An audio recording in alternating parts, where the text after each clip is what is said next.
Our Parliament Portfolio Committee on Justice and Correctional Services is today reconvening to discuss the Thabo Bester saga.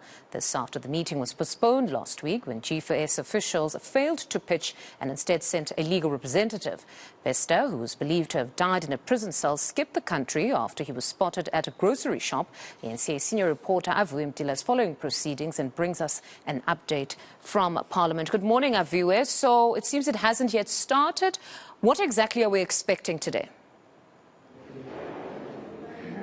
Not started. It's actually just a private meeting that's happening at the moment. We've been told to step out, and the committee members just having their meeting up until 9:30, and then that's when we're expecting Justice, the Portfolio Committee in Parliament, to actually hear the circumstances around Bester's escape. Of course, the last time that we were here, G4S, the security company that runs the Mangaung prison, suggested that it needed to be summoned. I'm assuming that has happened now. In fact, let's get a better idea from Glennis Brayton from the Democratic Alliance, the spokesperson there of the Justice Committee. Thank you for joining us at eNCA. There was that summons that G4S suggested that it needed in order to appear before this Portfolio Committee. Has that summons happened, and what are you looking to hear from G4S and the like? The summons has certainly happened. I still don't believe it was an essential thing, but it's happened. They've been summons, they're here. And what I hope to hear today is the truth. That's what this committee is going to get to, the bottom of this matter and the truth. Precisely what happened in that high security prison, which we went to look at last week, and an explanation is required of how this thing happened.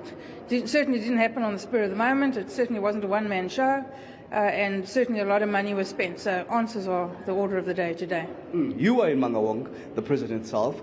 What did you see there? Because we understand the CCTV footage, for example, CCTV cameras weren't working. What exactly did you find there, and what are you picking up possibly? Well, there are a lot of things that didn't work just at that moment. Seems to work every other day. But just at that moment that Bester had to make his escape, things seemed to fall apart. Protocols weren't followed. Exceptions were made.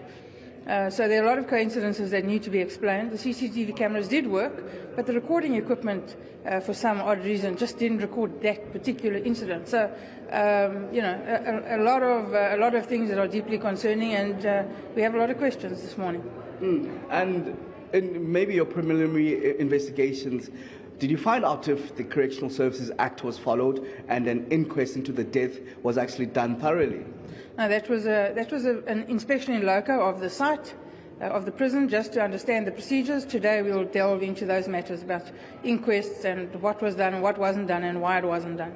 All right, thank you very much. Let me not keep you as you head inside, of course, waiting for 9:30, where we're actually supposed to be told, Mfundo, what did happen and what did not happen when Thabo Bester escaped on the 3rd of May 2022. We've seen a lot of people actually make their way inside. Yeah, one of them, Fani Masimula, General Fani Masimula, the police commissioner. We're understanding that the police minister, Begekere, also will be part of the delegation here. We've seen the provincial commissioner of police also make their way inside. Just some of those people that are inside, Correctional Services members, at least a dozen of them walking inside, Of course, they all have to answer if that crucial Correctional Services Act was followed in a death, especially in an unnatural death of an inmate. We do understand that first thing that's supposed to happen is that an inquest is supposed to be opened, SAPS, of course, being in charge of the scene. But they don't work in silos. They work with the likes of the forensics, pathology services.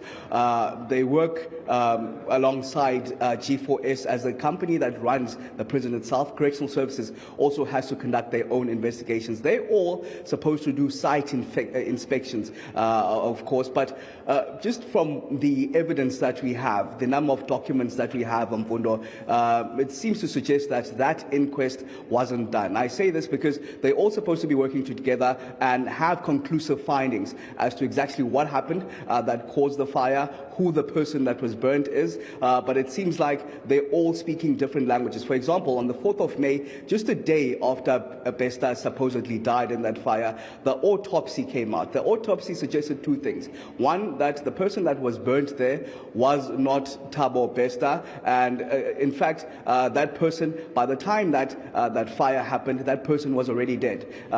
Clear indications in terms of the size, the height of the person, totally different from Thabo Bester, and there are gashes to their head, just some of the indications that that person was not Thabo Bester, and they're already perished. But just around the same time, Correctional Services issues out a statement suggesting that Thabo Bester had escaped. Clear indication that that inquest not done, as well as G4S. We saw the prisoner there, I beg your pardon, the prison water guard appear, in fact, just yesterday, suggesting that he is one of the suspects from G4S's side that, of course, need to explain how Thabo Bester escaped.